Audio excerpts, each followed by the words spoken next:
कुन्देन्दुशङ्खदशनं शिशुगोपवेशम् इन्द्रादिदेवगणवन्दितपादपीठम् वृन्दावनालयमहं वसुदेवसूनुम्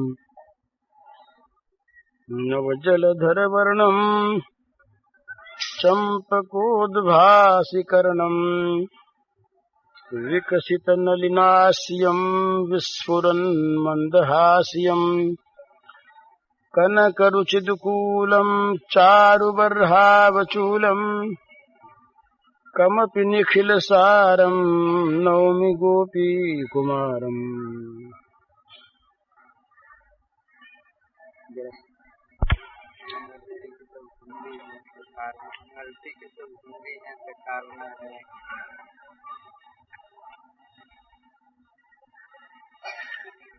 भगवान की कृपा हम पर है, ये तो सत्य है, सिद्धांत की बात है। भगवान की कृपा अनंत है, असीम है, अपार है, नित्य है, निर्बाध है और सबके लिए है। उस कृपा से हमें जो लाभ नहीं मिल रहा है, इसका प्रधान कारण यही कहा जाता है कि कृपा में हमें विश्वास नहीं है। ये भगवान ने साफ शब्दों में कहा, बिना किसी हिचक के। सुहृदं सर्वभूतानां ज्ञात्वा मां शान्तिमृच्छति। समस्त भूत प्राणियों का किसी भक्त के भगवान सुहृद हों, किसी भक्त पर कृपा करें, अभक्त पर न करें, किसी पुण्यात्मा पर कृपा करें, पापात्मा पर न करें, देवता पर कृपा करें, मनुष्य पर न करें, पुरुष पर करें, स्त्री पर न करें, ऐसी कोई भी इसमें बाधा नहीं है, कोई कैद नहीं है। सर्वभूतानां, समस्त प्राणियों पर, जो भी प्राणी है, केवल मनुष्य ही नहीं, प्राणी मात्र पर भगवान का स्वाभाविक सहज सौहार्द है। माने वो सब पर बिना ही कारण कृपा करते हैं, और कृपा ही नहीं करते, प्रेम करते हैं। कृपा की अपेक्षा भी प्रेम का सामीप्य और अधिक है। कृपा में तो कभी अकृपालु भी हो सकता है आदमी किसी कारणवश, पर जहाँ सौहार्द है, जहाँ हृदय में वेदना होती है, वहाँ पर भूल नहीं होती। तो भगवान की कृपा सब जीवों पर समान भाव से नित्य निरंतर है, ये भगवान ने स्वयं कहा। और दूसरी बात भगवान ने ये कही कि इस कृपा को, ये जो मेरा सौहार्द है, ये जो मेरा प्राणी मात्र के प्रति जो प्रेम है, इस बात को, इस प्रेम को जो जान लेता है, तो जानते ही उसको शांति मिल जाती है। तो ये भगवान के वाक्य हैं, तो भगवान के वाक्य मिथ्या है नहीं। भगवान जो कुछ कहते हैं, या तो हम उसका अर्थ नहीं समझे, और या जैसा भगवान कहते हैं वैसा हम बने नहीं। तो इसमें सबसे बड़ी चीज जो बीच में आई वो जात्वा है। जात्वा, ये भगवान सबके सुहृद हैं, इस बात को हमें जानना चाहिए। किसी के कोई मुकदमा लगा हो, किसी पर कोई विपत्ति आई हो लौकिक, और यदि राजा की बात अलग रही, हमारे प्रेसिडेंट आजकल पंडित जी महाराज हैं, उनकी बात अलग रही, जिले का कलेक्टर यदि कह दे कि हम तुम्हारे मित्र हैं, हम तुम्हारा भला करने पर तत्पर हैं, तुम डरो मत, तो जितना भी वो विपत्ति का भय होगा वो कलेक्टर की इस वाणी से, उसके आश्वासन से मिट जाएगा और हमें शांति मिल जाएगी, स्वाभाविक। और यदि किसी को नेहरू जी चिट्ठी लिख दें आज कि भाई तुम किसी प्रकार से घबराओ मत, हम तुम्हारे हैं, तब तो फिर संदेह रह ही नहीं जाए, फिर तो तमाम हमारा काम बन गया। ये लौकिकता में भला नेहरू जी भूल भी जा सकते हैं, नेहरू जी के विचार भी बदल सकते हैं, परंतु परमात्मा इनका मत नहीं बदलता। ये भगवान ने कहा कि मेरा जो मत है वो नित्य मत है। भगवान का स्वभाव नहीं बदलता, भगवान का धर्म नहीं बदलता, वो जैसे हैं वैसे ही हैं और वैसे ही रहेंगे। तो सुहृदम सर्वभूतानां ज्ञात्वा माम शांति मृच्छति, इसमें जो भगवान ने कहा कि मैं समस्त प्राणियों का सुहृद हूं, इस बात के जान लेने पर शांति मिल जाती है। तो अगर हम जान लेते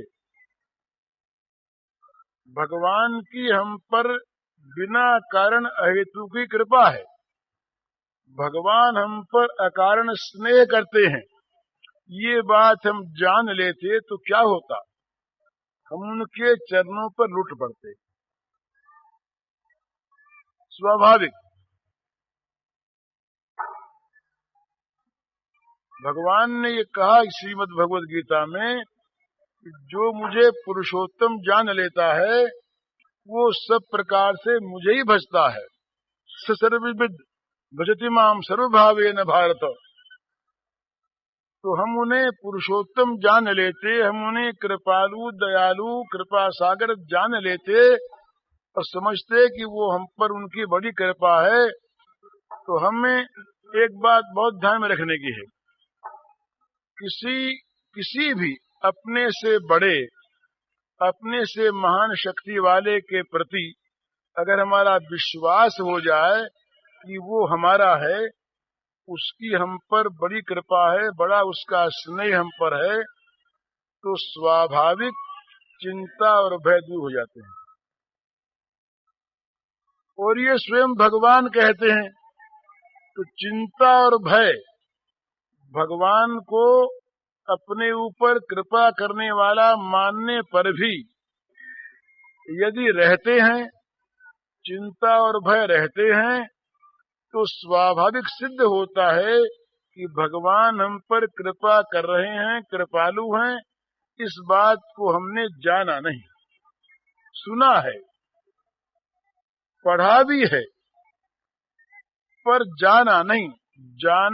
जानने के बाद तो स्वाभाविक प्रभाव होगा। तो आपके पहले प्रश्न का उत्तर सहज में ये है सीधा कि भगवान की कृपा को हमने जाना नहीं, उस पर विश्वास नहीं, यही हमें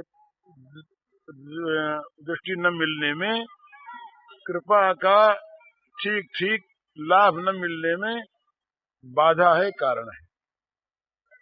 दूसरी बात रही महात्माओं की।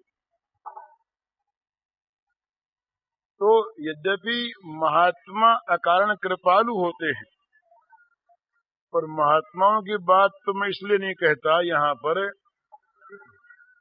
कि आप लोगों में भ्रम हो रहा है, कईयों में, सबको तो नहीं है कि ये महात्मा है।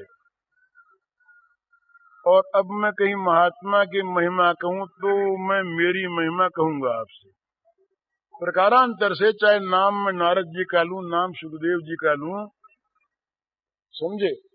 तो इसलिए उस रूप में तो कहना नहीं है, लेकिन महात्माओं की महिमा ये बता देनी है आपको कि यदि हम किसी, ऐसा सुना है मैंने, यदि हम किसी महात्मा को ठीक ठीक महात्मा मान लें और वो यदि महात्मा है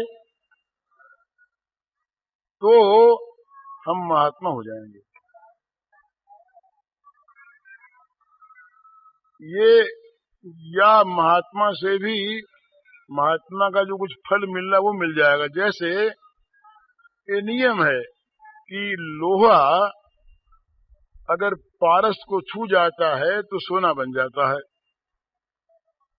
तो यदि पारस भी है और लोहा भी है और छू भी गया तो सोना बन ही जाएगा। उसमें अगर सोना नहीं बनता तो तीनों में कोई न कोई कसर कहीं पर है। हम जिसको महात्मा मानते हैं वो चाहे महात्मा नहीं है, और हम अपने को लोहा मानते हैं अधिकारी, हम चाहे वो लोहा नहीं है या हमारा स्पर्श नहीं हुआ है। ये एक सहज युक्ति है कि महात्मा भी हो और महात्मा का स्पर्श भी प्राप्त हो जाए, और हम महात्मा को महात्मा मानते भी हों और हमारा ये लोहापन दूर न हो जाए, ये होता नहीं। इसलिए वहां पर भी यही बाधा है कि हमने महात्मा को महात्मा या तो समझा नहीं, और या जिसको हम महात्मा मानते वो महात्मा है नहीं, और या हमने उसका स्पर्श किया नहीं। तो जंग उतारना पड़ेगा, जंग उतारना होगा। वो जो जंग ही व्यवधान हो गया बीच में, उस स्पर्श नहीं होने दिया। तो ये तो इस, और फिर आप लिखते हैं कि तिल की आड़ में पहाड़ कैसे बताया, तो ये तो बिल्कुल सीधी बात है। जब भगवान कहते हैं कि मुझको सुहृद मानते ही शांति मिल जाएगी, तो तिल जैसी बात है, और शांति हमें मिलती नहीं तो हमने उनको माना नहीं। मान लेंगे तो मिल जाएगा। भगवान की तो कृपालुता ऐसी ही है। अच्छा, संक्षेप में आप इस प्रश्नों का दूसरा प्रश्न आपका है कि भगवान की दया से, प्रार्थना से, नाम से लौकिक और पारलौकिक विषय में क्या हो सकता है। भगवान की दया से ऐसा कोई काम है नहीं जो नहीं हो सकता। भगवान की दया से ऐसा कोई काम है नहीं जो नहीं हो सकता। जिसको हम असंभव मानते हैं, करतुम अकर्तुम अन्यथा करतुम समर्थ जो है, उसी का नाम भगवान है। जो सब कुछ कर सके, जो सर्वशक्तिमान हो, उसका नाम भगवान है। और उसकी अगर हम पर दया है या उसकी हम प्रार्थना करते हैं विश्वास पूर्वक, या उसका हम नाम लेते हैं विश्वास पूर्वक, तो लौकिक पारलौकिक कोई कार्य हो वो संपन्न हो जाता है, इसमें संदेह की बात नहीं है। परंतु लौकिक कार्य के लिए प्रार्थना करना, लौकिक कार्य में भगवान की दया का प्रयोग करना, ये मूर्खता है, ये बहुत छोटापन है। और इसमें एक बड़ी भारी दूसरी दोष की बात यह है कि जहां हम लौकिक कार्य के लिए भगवान की प्रार्थना करेंगे, उस कामना की पूर्ति को हम भगवान से चाहेंगे, वहां एक महत्व की बात समझने की यह है कि हमारी दृष्टि में वहां भगवान बड़े नहीं हैं। हम जिस विषय को चाहते हैं कामना की पूर्ति के लिए, वो विषय महान है, वो हमारा साध्य है, और भगवान उसके साधन है। भगवान उसमें साधन है, साध्य नहीं। यदि मान लीजिए किसी कारण से भगवान ने हमारी मन की इच्छा, मनोरथ को नहीं पूर्ण किया कुछ समय तक, और किसी ने कहा आकर के कि भाई भगवान की प्रार्थना में रखा क्या है, ये सब तो बिल्कुल व्यर्थ की बात है, फालतू बात है, तुम तो बटुक भैरव की उपासना करो और उसमें अमुक अमुक बलि लगती है वो दो तो काम हो जाएगा। तो हमें तो चूंकि आवश्यकता उस वस्तु की है ना, इनकी तो है नहीं, इन्होंने काम नहीं किया तो दूसरा सही, तो बटुक भैरव की उपासना में लगी। इससे भी नहीं सिद्धि हुई तो तीसरा ये कहेगा कि देखो भाई सीधी सीधी बात है ना। ये हमारे पास कुछ दिनों पहले एक कलकत्ते से सज्जन आए थे। उन्होंने कहा कि कलकत्ते में आजकल एक रोजगार अच्छा है। तुमने कहा क्या रोजगार है? कहा कि ये जहाज जहां खड़े होते हैं उन जहाजों की जेठियों पर माल पड़ा रहता है। जाने वाला फिर आया हुआ भी। अब वहां बोले वहां के बाबुओं से मिलजुल लिया जाए, तुम माल उठा के ले आओ चाहे जितना, और उस माल को बेच लो, उस बाबू को दे दो और बाकी अपने घर में आ गया। न कोई कमाई का कोई मेहनत हुई, न परिश्रम हुआ, न व्याप उठाना पड़ा, रिस्क तो कोई है नहीं। क्यों कि वहां जितने भी देख रेख करने वाले हैं वो सब आपके शामिल हैं। तो अगर कोई शुद्ध धन की इच्छा से भगवान को भजेगा और भगवान धन नहीं देता, नहीं दिया भगवान ने, तो उसे तो धन चाहिए ना। तो ये युक्ति हाथ लगी तो कहेगा यही सही। वो हमसे पूछे नहीं आए थे कि इसमें आपकी क्या राय है। हमें जो उन्हें कह देते तो वो करने को तैयार ही थे। उन्हें तो धन चाहिए था ना। तो प्रत्येक सकाम उपासना में, प्रत्येक सकाम भक्ति में प्रधानता होती है काम्य वस्तु की। ये समझ लेने की बात है। प्रत्येक सकाम वस्तु, इसीलिए ये तो हमारे पास रोज ऐसी घटनाएं होती हैं। तो सब ससुर नाम के तो पाठ करवा लिए, कुछ हुआ नहीं तो अब मन आता है कि सचंडी करवा लें। तो चंडी में, देवी में और भगवान श्री कृष्ण में अंतर नहीं मानते हम उस दृष्टि से। लेकिन अगर अंतर नहीं है, दोनों एक ही हैं, तो विष्णु को छोड़कर देवी को भजने की आवश्यकता क्या है? और अगर विष्णु में ताकत नहीं है तो देवी में ताकत कहां से आ जाएगी? दोनों एक ही तो हैं। परंतु जहां काम्य, हमारे मन में किसी वस्तु को प्राप्त करने की कामना है, वहां स्वाभाविक ये मन में संदेह रहता है, कमजोरी रहती है। भाई विष्णु से काम नहीं हुआ, देवी से ही, देवी से नहीं हुआ तो गणेश से ही, गणेश से नहीं हुआ तो शंकर जी से ही, और इनसे नहीं हुआ तो कोई बाबूजी की खुशामद से ही, उससे नहीं हुआ तो चोर बाजारी से ही। अपने तो वस्तु मिल रही है ना, और उससे न हुआ तो खुली चोरी से ही। इस प्रकार से पतन का डर लगा रहता है जहां भगवान के सिवा दूसरी वस्तु की कामना होती है। परंतु भगवान के लिए ऐसी बात नहीं। इसीलिए इस निष्काम भाव को ऊंचा रखने के लिए ज्ञानेश्वर जी ने तो अपनी भावना से इस श्लोक का अर्थ ही और कर दिया। आर्तो जिज्ञासु अर्थार्थी ज्ञानी च भरतर्षभ। उन्होंने कहा, उसके बाद एक महात्मा ने महाराष्ट्र का और भी लिखा। उन्होंने कहा कि भाई देखो, ये हम लोग इस प्रकार से अर्थ करते हैं कि आर्त, जिज्ञासु, अर्थार्थी और ज्ञानी, ये जो एक क्रम है इसको नहीं मानते हम। क्योंकि हम जिज्ञासु को अगर बीच में ले लेते हैं तो अर्थार्थी आगे बढ़ जाता है। तो हमें तो लेना यूं है कि सबसे नीचा कौन? अर्थार्थी। उससे ऊंचा कौन? जो विपत्ति में पड़ के विपत्ति से बचने के लिए भगवान को भजे, किसी अर्थ के लिए नहीं। उससे ऊंचा वो जो भगवान को जानने के लिए भगवान को भजे, और सबसे ऊंचा वो भगवान को जान गया। इस प्रकार प्राय अर्थ किया है। वो कहते हैं भाई हम तो ये नहीं मानते, दृष्टिकोण अपना है और बड़ा सुंदर। वो कहते हैं कि जिस क्रम से भगवान ने कहा वही क्रम ठीक है।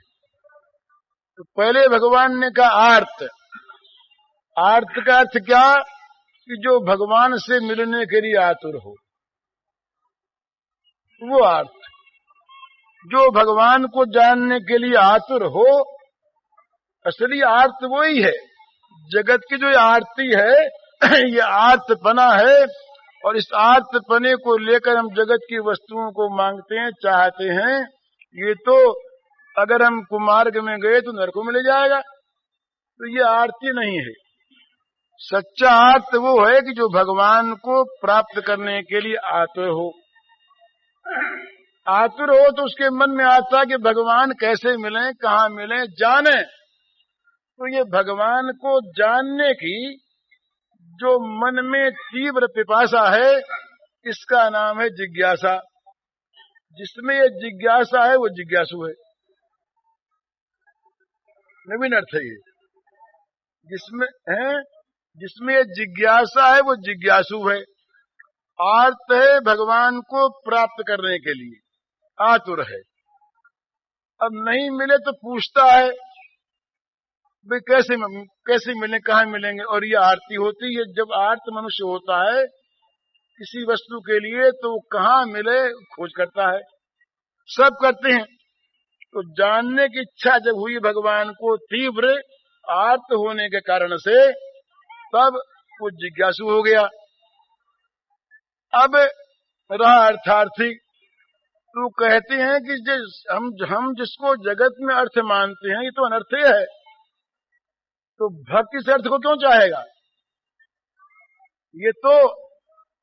ये तो अर्थाख्यम अनर्थ है। इसका नाम तो अर्थ है और है अनर्थ। ये प्रत्यक्ष हम देखते हैं, ये सबका अनुभव है, और ये सारे संतों की घोषणा है। श्रीमद् भागवत में आया कि ये जो अर्थ है, ये तो इसका नाम ही अर्थ है ये अनर्थ। तो अनर्थ को अर्थ अगर भक्त माने तो भक्त कैसा हो? तो कहते हैं कि जो परम अर्थ भगवान है, भगवान ही अर्थ है और सब अनर्थ है। तो वो जो जिज्ञासु है, वो उसका रूप क्या है? वो केवल सारे अर्थों को छोड़कर वो भगवत रूप अर्थ का अर्थी है। तो आज तो जिज्ञासु अर्थार्थी और भगवान को जान गया, जान के प्रेम करता है, तो वो ज्ञानी है।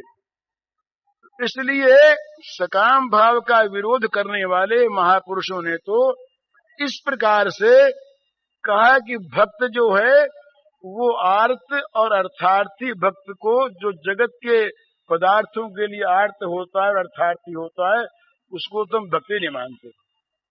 तो चाहे इनकी ये ऊंची भावना बड़ी सुंदर है,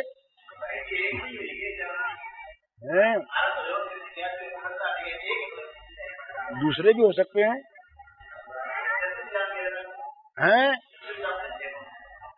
ये 4 प्रकार है ना, 4 प्रकार है।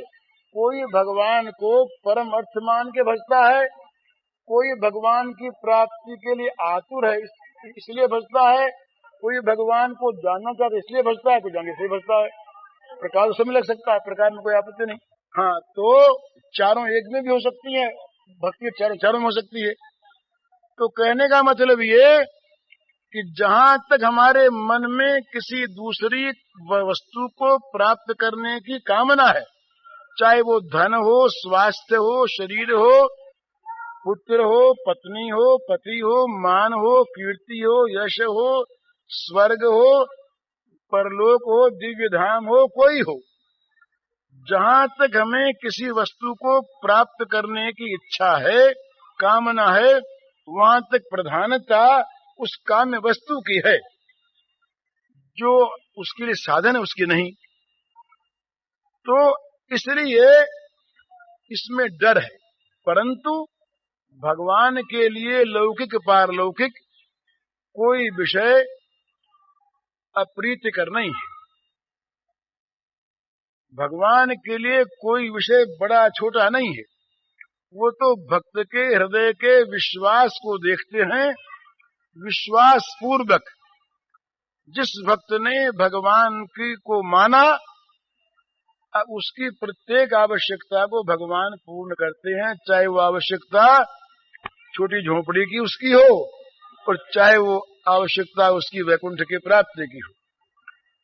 उनके लिए छोटा बड़ा काम नहीं, छोटा बड़ा काम जो है ना ये हम लोगों के लिए है, बल्कि एक और बात है और वो विशेष प्रेम की बात है। भगवान के लिए छोटा काम या बड़ा काम है। सारे विश्व को, अनंत ब्रह्मांडों को अपने संकल्प में धारण करने वाले भगवान यदि गोवर्धन पहाड़ को उठा लें तो इसमें क्या उनके लिए आश्चर्य की बात है। जिनके संकल्प में अनंत ब्रह्मांड विधृत हैं, वे भगवान यदि किसी पहाड़ को उठा ले अंगुली पर तो बड़ी बात हम लोगों के लिए तो बहुत है, उनके लिए क्या है। पर बड़ी बात उनके लिए वो है कि वो भगवान, अनंत कोटि ब्रह्मांडों को उठाने वाले भगवान छोटा सा पीढ़ा नहीं उठा सकते।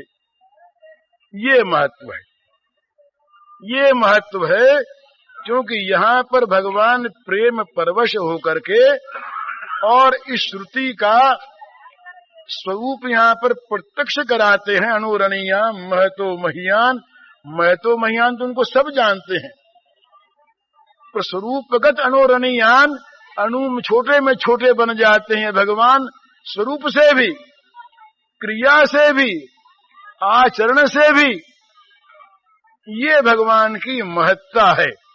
भगवान वहां पर न मालूम क्या क्या करते हैं, किस किस प्रकार से करते हैं, तो ये भगवान की महिमा है।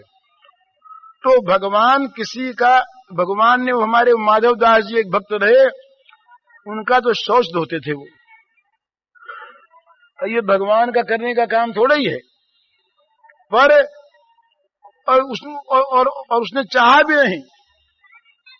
भगवान के जो एक बाण है ना, ये सिद्धांत युग क्षेमम वहाम्यहम्, ये तो भगवान को तो हमेशा कहता रहे कहीं, तब बचता है आदमी भगवान की सेवा से। भगवान, ये उल्टी सी बात है, हम लोग मानते हैं कि भगवान नीच सेवा हमारी नहीं कर सकते, बहुत बड़े हैं, और भगवान से हमको बार बार कहना पड़ता कि भगवान हमारा ये काम करो, ये काम करो, वो काम करो, वो काम करो। पर भक्तों को ये दिखता है कि उनसे बचना मुश्किल,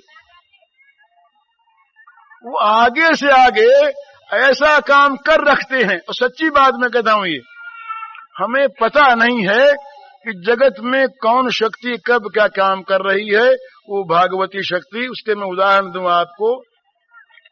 मेरे पास एक आदमी था, उसका नाम था हरिराम ब्राह्मण, सच्ची घटना सुनाता हूं मैं आपको। और वो वहां पर बंबई में रुई के पाटिये पर दलाली करता था। ये बात है कोई 32 वर्ष की बात होगी। वो रहता था मेरे पास, तो मैंने उससे कह रखा था मित्रता के नाते, एक दूसरे मित्र के लिए, कि भाई इस समय वो मित्र नुकसान में है, तो उसका काम तुम मत करवाना। पर लालच से उसने उनका वो सौदा करवा दिया और उसमें बहुत अधिक घाटा हो गया। शनिवार की बात है, सोमवार को उसका भुगतान होना है। तो शाम को मेरे पास आया, रोने लगा। तो मैंने उनसे पूछा कि भाई क्या बात है। उसने कहा कि आपने तो रोका था और मैंने बात मानी नहीं और मैंने काम करवा दिया। मेरे पास उतने रुपए थे नहीं, तो मैंने कहा भाई मेरे पास रुपये है नहीं, अब मैं क्या करूं। बोले उसने कहा मैं क्या करूं। मैंने कहा रो, तू क्या करे, अब तूने क्यों काम करवाया। तो उसने कहा कहाँ रो। मैंने कहा रो भगवान के सामने। ऐसे ही कोई सिद्धांत रूप से नहीं कहा। तो न मालूम क्या वो जा करके हमारी गद्दी में, ये सच्ची घटना सुना रहा हूं, एक कोठरी है उसमें जाके बैठ गया उसने किमाल बंद कर दी। उसने क्या किया, कैसे रोया, वो कोई भक्त नहीं था, उसमें अच्छे आचरण नहीं थे, वो झूठा भी था। उसने क्या किया मालूम नहीं। मैं बाहर बैठा, इतने में मेरे पास एक सज्जन का टेलीफोन आता है, वो अभी हैं, उनका फोन आता है कि भाई जी घूमने को जाएंगे क्या? मैंने कहा हाँ चलेंगे। तो बोले मैं कार लेके आता हूँ, आप रहिएगा। वो कार लेकर के आए, मैं उनके साथ घूमने गया। बैलाइट पीरियड था उस समय, ये मेरिन ड्राइव नहीं बना था। तो उधर हम लोग गए, घूम घाम करके रात को 8 बजे लौटे। जब वो मोटर से मैं उतरने लगा तो वो मुझसे पूछते हैं कि वो हरिराम कहाँ है आजकल। अब वो क्यों उनको याद आया? मैंने बात नहीं चलाई और मेरे मन में वो याद भी नहीं था, भूल गया था और बातों में। तो मैंने कहा वो रो रहा है बैठा ऐसे ही। तो उन्होंने कहा क्यों रो रहा है? तो मैंने कहा भाई ऐसी बात हो गई। अब वो बड़े पैसे के लिए मरने वाले आदमी थे धनी। उन्होंने कहा मुझसे कि भाई जी सवेरे आदमी भेज दीजिएगा, चेक मंगवा लीजिएगा। मैंने कहा चेक क्यों, किस बात का देते हैं आप? उन्होंने कहा मेरे मन में आ गई। मैंने कहा इसके बदले में कुछ नहीं मिलेगा आपको, और रुपया आवे ना आवे, रुपया आने की उम्मीद बहुत कम। तो उन्होंने कहा कि रुपया आने की उम्मीद हो ना हो, चेक मंगवा लें। वो तो इतना कह करके गए। वो रकम मामूली नहीं थी, बहुत बड़ी रकम थी। दूसरे रात को हम लोगों ने बेचारे कुछ 1-2 मित्र और थे, उनसे पूछा कि भाई क्या करें? रुपया उनसे मंगा लेना, उनके प्रेम का दुरुपयोग करना है, ऐसी भी भावना मन में आई। तो बात हुई तो एक सज्जन ने, हमारे मित्र थे, उन्होंने ये कहा कि भाई जी द्रौपदी का चीर भगवान ने बढ़ाया था, तो आप इसमें ना करने वाले कौन होते हैं? ये बात हुई। जिन सज्जन को घाटा लगा था उन सज्जन ने क्या किया, मुझे जो भी अब मालूम हुई, उन्होंने हैंड नोट लिखा और मकानों के पट्टे साथ दे करके भेजे ईमानदारी से। मैं जिन घाटा लगा था, दलाल ने नहीं, लक्ष्मी नारायण साहब है कि वो निमाम झुंझुनू का था एक, हमने उसको भेजा। वो जा करके पट्टा उसने दिया उनको और हैंड नोट दिया, उन्होंने हैंड नोट को फाड़ दिया और पट्टे को लौटा करके उन्होंने एक चेक लिखा और चेक में रुपया नहीं भरा, ब्लैंक चेक लिख के सही करके सौंप दिया कि मैंने रुपया मैं तो देता ही नहीं, मैं रुपया किसी चीज को रख कर दूं, ये तो मैं कभी किसी को देता ही नहीं। ये तो मेरे मन में आ गया, क्यों आ गया मैं नहीं जानता, मैं दे रहा हूं। भाई जी से कह दो कि जितना रुपया चाहिए उतनी रकम भर लें और निसंकोच बैंक से मंगवा लें। ये मैं पट्टा नहीं चाहता। पट्टा लौट ही आया, हैंड नोट फट गया, रुपया मंगा लिया गया, पेमेंट हो गया और 2 महीने बाद उसने कमा लिए रुपए उनको वापस हो गया, ब्याज समेत। अब ये कोई पूछे तो उनको किसने भेजा मेरे पास? वो नहीं आते, कोई रोज आते नहीं थे। उन्होंने हरिराम का नाम क्यों लिया, क्या जरूरत थी? मैंने पढ़ा है, एक बड़े अच्छे विश्वासी ईश्वर के हैं, उसका नाम है मिस्टर मुलर, इंग्लैंड में है, अभी हैं, जीवित हैं। उन्होंने, वो बड़े भगवत विश्वासी हैं, उन्होंने एक किताब लिखी है, अपनी घटनाएं लिखी हैं। वो लिखते हैं एक घटना में कि एक जगह पर संतरा नहीं होता था, और संतरा वहां से बहुत दूर दूर मिलता था कहीं। एक बुढ़िया बीमार थी, उसको किसी ने संतरा बताया, तो क्या हुआ, वो सज्जन दूसरे स्थान से आए और जहाज पर चढ़ने के लिए चले जा रहे थे जेठी पर। दोनों तरफ भिखारी बैठे थे। उसमें एक बुढ़िया भिखारिन बैठी थी, वो दोनों हाथ यूं ऊपर किए हुए थी, अंधी थी, आंख नहीं, यूं हाथ किए बैठी थी। वो सज्जन वहां से एक निकले, दूर से आए हुए, जहाज में बैठे जा रहे थे। उन्होंने देखा इसके हाथ ऊंचे हैं, उनके पास वो संतरे थे, वो लाए थे कहीं दूर से 500-400 कोस से। संतरे उन्होंने हाथ में डाल दिए। वो उस समय संतरे के लिए प्रार्थना कर रही थी भगवान से, ये भगवान कहीं संतरा आ जाए तो मेरा ठीक हो जाए। ये प्रार्थना तो करती है अब, और भगवान ने 4 दिन पहले से संतरा वहां से 2 भेजा, नहीं तो आज पहुंचता नहीं यहां पर। आगे से आगे एक घटना और सुनाऊंगा आपको, सच्ची घटना, इनसे विश्वास होता है भगवान में। कलकत्ते वाले जानते होंगे सर कैलाश चंद्र बोस को, डॉक्टर कैलाश बाबू जानते होंगे लोग। ये कैलाश बाबू की अपनी कही हुई बात है। उन्होंने कहा कि मेरी माँ बीमार, बुढ़ी माँ रात को मरना सन्न हो गई, अब मरे अब मरे अब मरे, ये माँ की दशा। तो मैं माँ के पास बैठा और मैंने माँ से यूं ही पूछ लिया कि माँ जी कोई चीज की मन में आपके हो तो मंगवा दें। अब माँ जी ने तो अजब चीज कह दी। माँ जी ने कह दिया कि भाई अंजीर मिलता तो खा लेती। अंजीर ये आज से लगभग 50-55 साल पहले की बात है। उस समय हवाई जहाज नहीं था। उस समय बंबई कलकत्ते रेल जाने आने में लगते थे 4 दिन, और कलकत्ते में अंजीर मिलता नहीं था। अब तो बहुत मिलता है। तो इन्होंने आदमी भेजा, कहा 1000 रुपया लग जाए कहीं से अंजीर मिले। अंजीर नहीं मिला। तो कैलाश बाबू ने कहा कि मैं उदास हो गया कि मेरे पास इतने रुपए और माँ मर रही, और माँ की मामूली अंतिम इच्छा वो मैं पूरी नहीं कर सका। हे भगवान। अब बोले मैं रोने लगा, भगवान को याद करने लगा। रात के 11 बजे मैं रो रहा, याद कर रहा भगवान को। रात के 11 बजे नीचे से एक जमादार ने आवाज दी, डॉक्टर बाबू डॉक्टर बाबू। तो मैंने सोचा कि किसी रोगी के यहाँ का कोई बुलावा होगा। मैं दुखी था, तो मैंने झुंझला के कह दिया कि नहीं खोलेंगे किवाड़, हमारी माँ बीमार है। तो उसने कहा नीचे से कि बाबूजी एक विशेष जरूरी काम है। तो बोले मैंने ये कहा कि भाई कोई बीमार हो किसी और डॉक्टर को बुलवा लो, मैं नहीं आता अभी।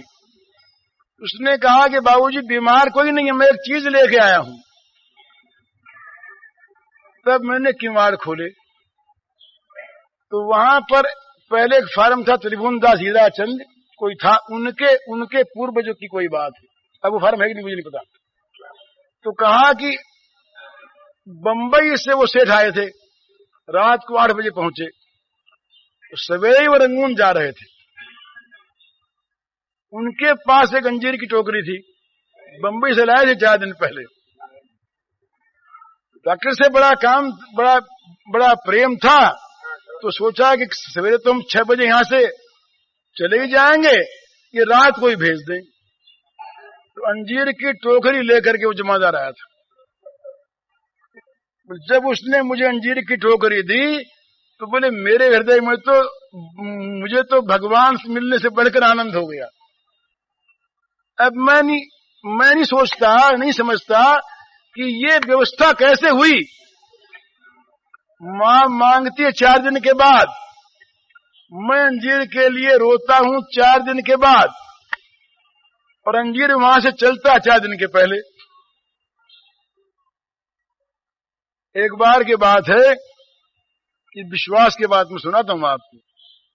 कृष्णकांत मालवी, ये मालवी जी के भतीजे, ये इलाहाबाद जेल में थे, राजनीतिक कारणों से जेल से ट्रांसफर होकर ये बस्ती जा रहे।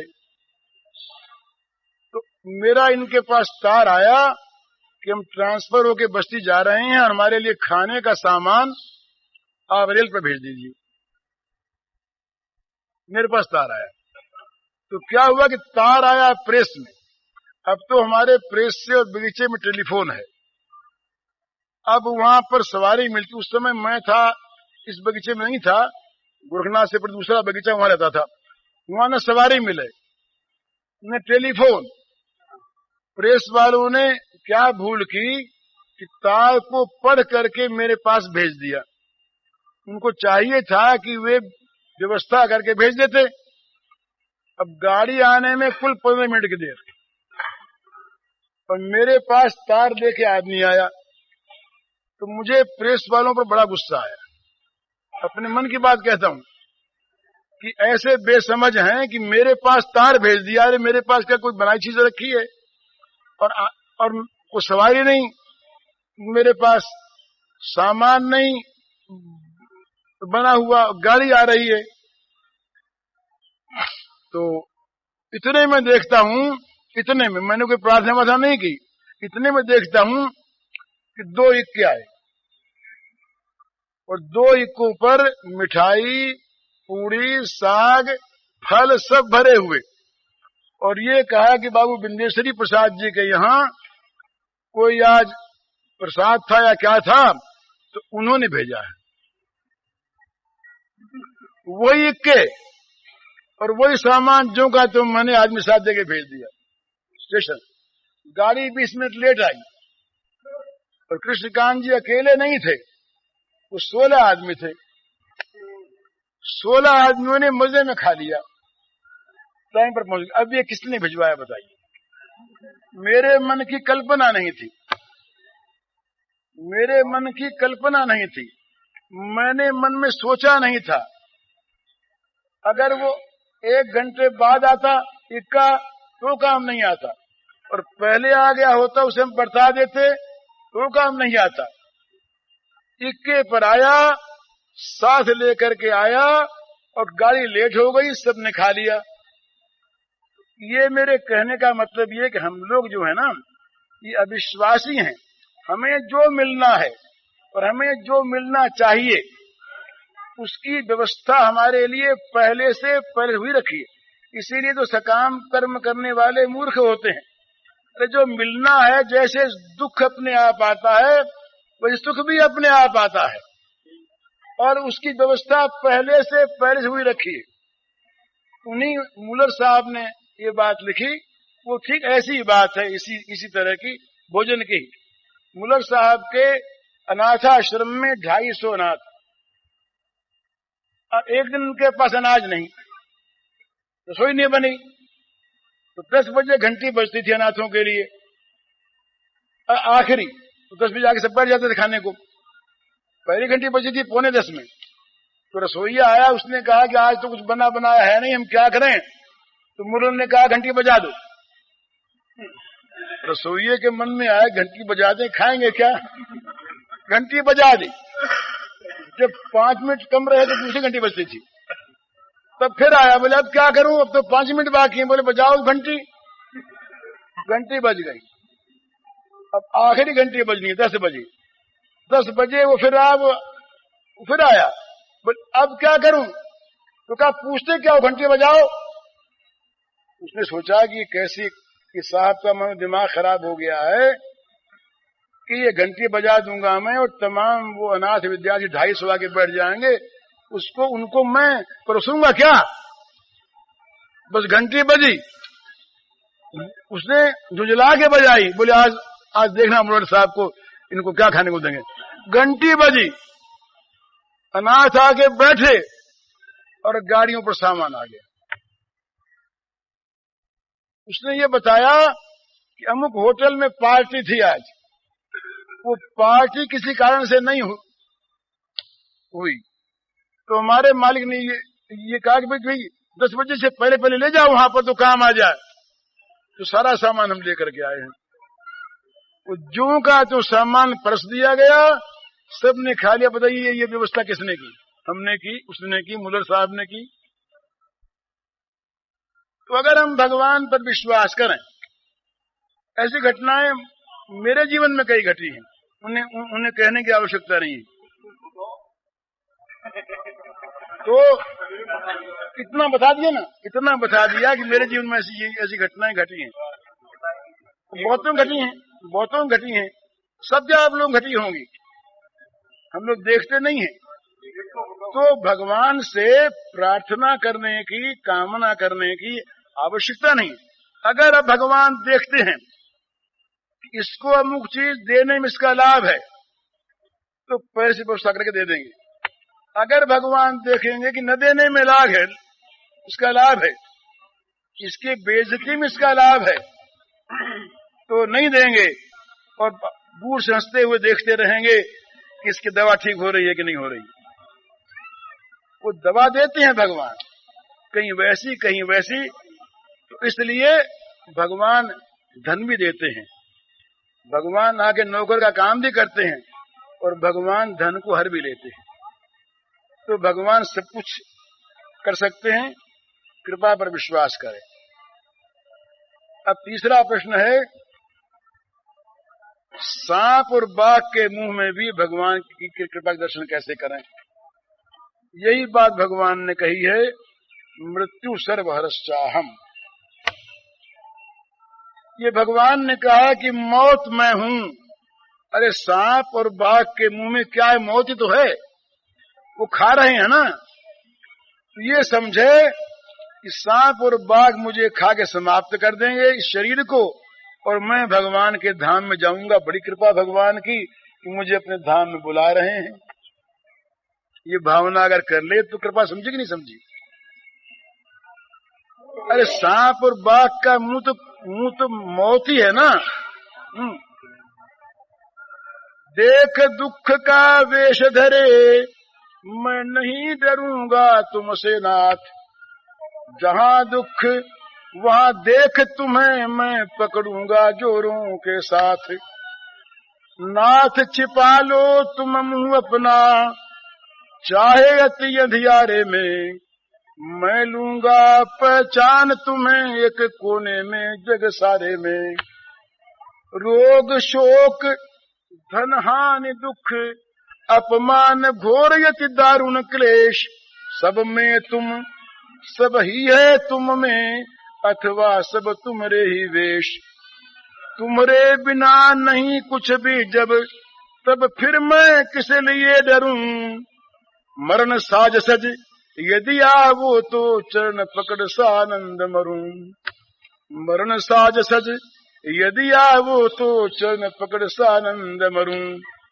दो दर्शन चाहे जैसा भी, दुख वेश धारण कर नाथ।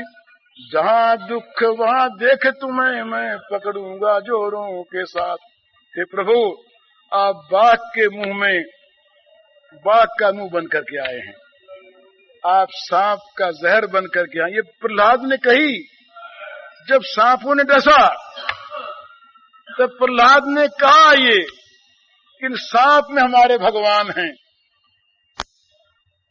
ये चीज। तो वहां भगवान की कृपा इस प्रकार माने। अच्छा,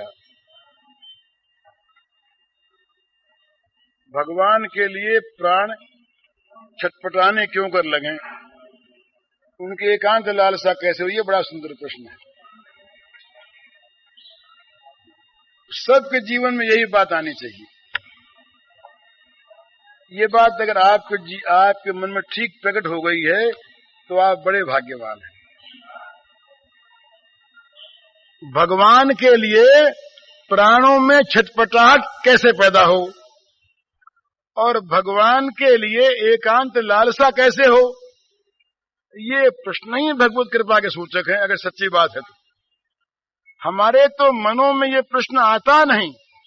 हम तो ये प्रश्न रात दिन देखते हैं और मानते हैं, करते हैं कि ये भगवान कैसे हमारे संसार में हमारा काम तुम पूरा कर दिया करो, हमारा योगक्षेम खूब निभे, किस प्रकार से हमें जगत में सुख मिले, किस प्रकार से जगत की वस्तुएं हमारे पास रहें, किस प्रकार से और आ जाएं और बढ़ जाएं और मिल जाएं। हम तो यही चाह करते हैं।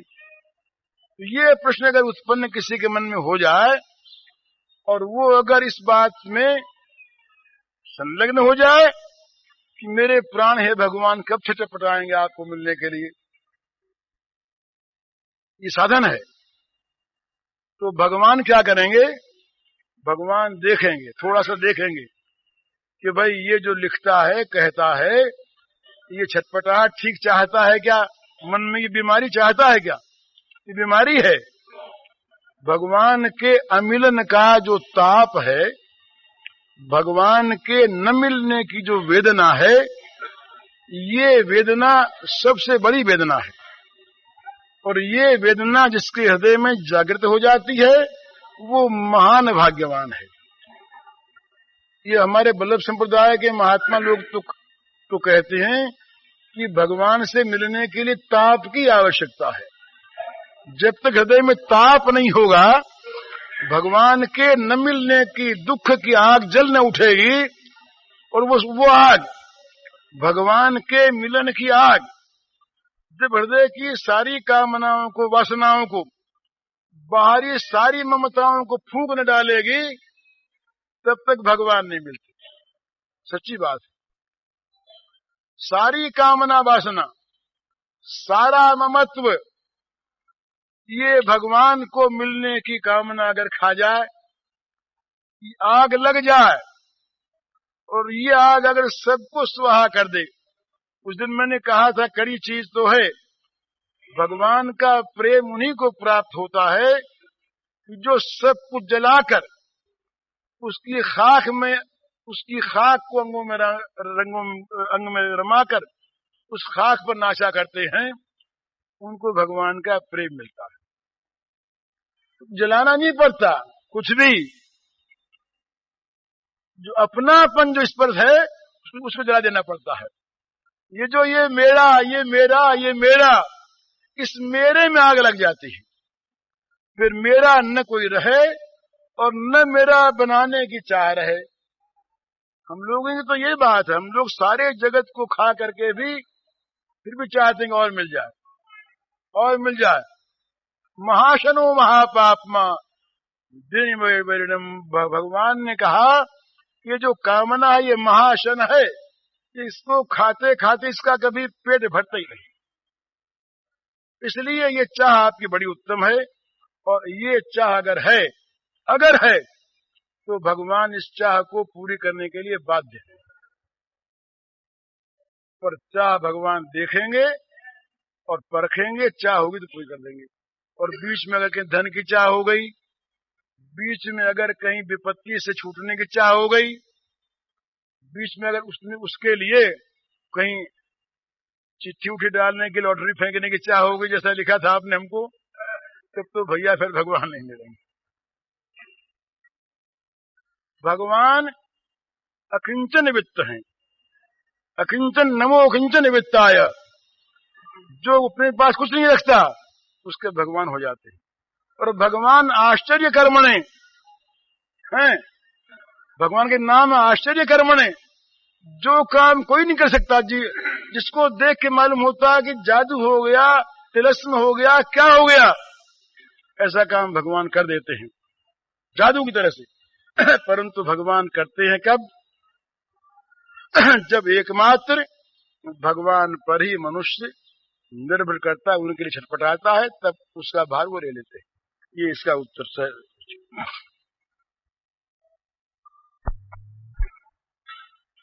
काम के पत्र में आपने लिखा था कि जो संसार में पड़े हुए महान दुख पाते रहते हैं, संशय भ्रम रूपी हजारों बिच्छू जिनको काटते रहते हैं, उनके सब प्रकार के दुख संत मिला देते हैं। ये बात तो ठीक है, संत लोग मिला देते, संत लोग जो हैं वो दूर कर देते हैं उन दुखों को।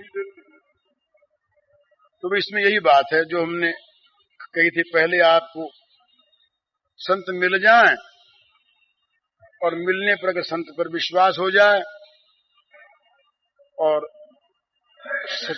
संत के को सब कुछ अपना दे दिया जाए, धनवन नहीं, जो संत शिष्य से धन, स्त्री, मान इत्यादि मांगते हैं, वहां तो जरा संदेह कर लेना चाहिए।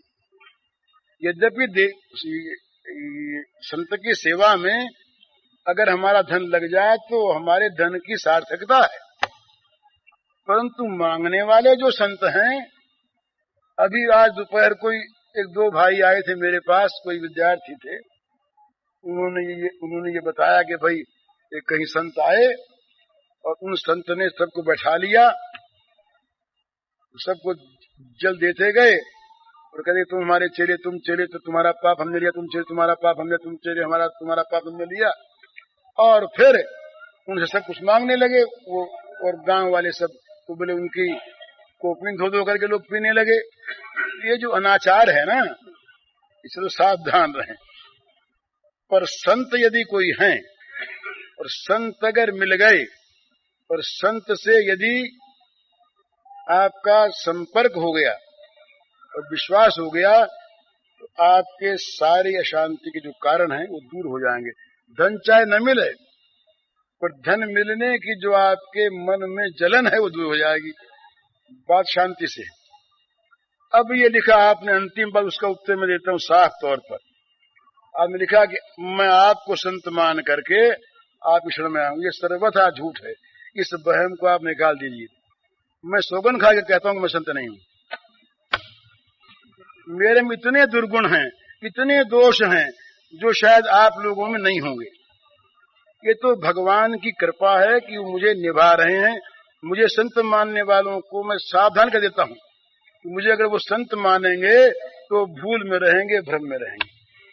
कमजोर प्राणी हूं मैं, मेरे जीवन में मेरे क्या क्या दोष हैं, क्या क्या मेरे कमजोरियां हैं, दुर्बलताएं हैं, इनको मैं जानता हूं, आप नहीं जानते।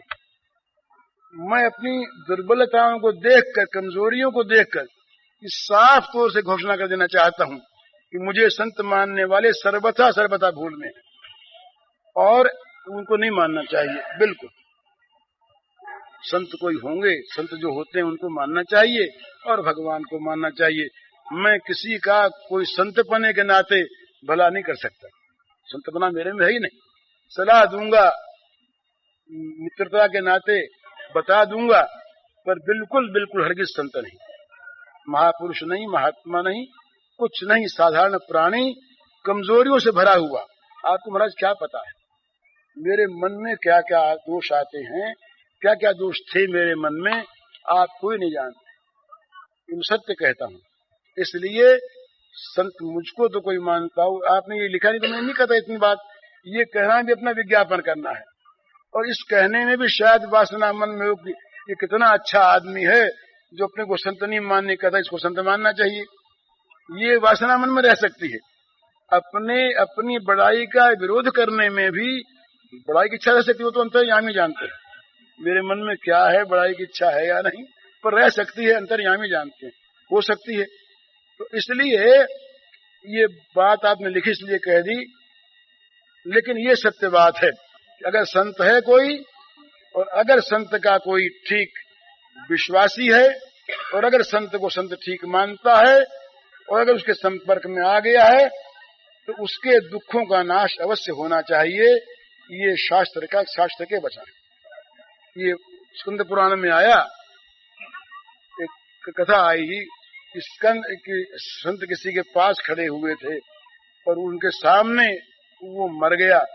संत ने अपने हाथ से उसकी चिता जला दी, उसका उद्धार हो गया। तो संत का मिलन, संत का दर्शन, संत की प्राप्ति ये अमोघ है,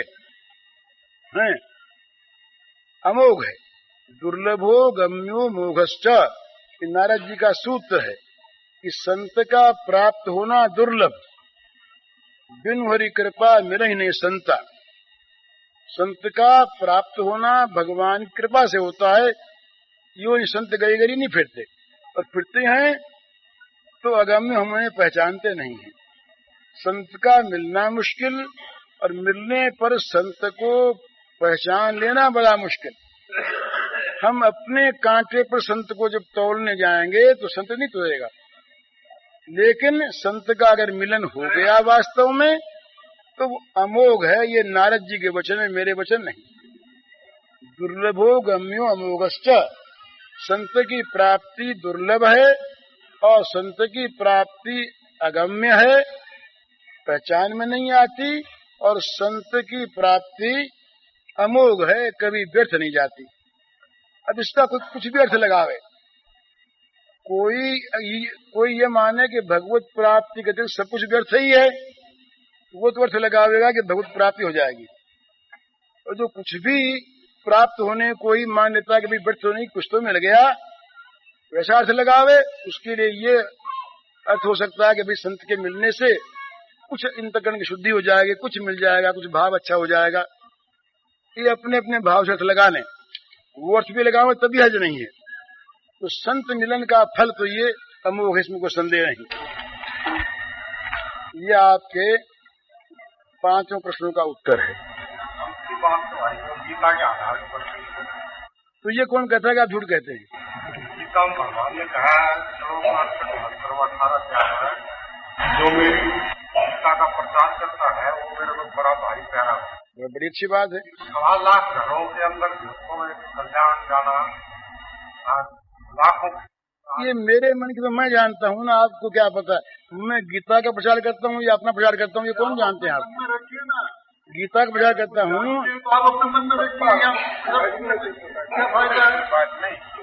यदि आपको श्रद्धा है तो देखिए आप कीजिए मत, देखिए ऐसी बात है, ज्यादा देखिए ऐसी बात है कि गीता का जो प्रचार करता है उसके लिए ऐसी बात है, पर गीता के प्रचार के नाम पर मैं अगर अपना प्रचार करता हूँ तो आप क्या पता है। ये मैं और कहता हूँ आपसे, आजकल बहुत जगह और बहुत स्थानों में भगवान के नाम पर व्यक्तित्व का प्रचार होता है। भगवान की पूजा के नाम पर अपनी पूजा की चाह होती है, अपनी पूजा प्रकारांतर से करवाई जाती है। तो आपको क्या पता मेरे मन का क्या भाव है, आपका कहना ठीक है। पूज्य श्री भाई जी के इस प्रवचन का शीर्षक है भगवत विश्वास से चमत्कारी घटनाएं, और इसका कैसेट संख्या है 57।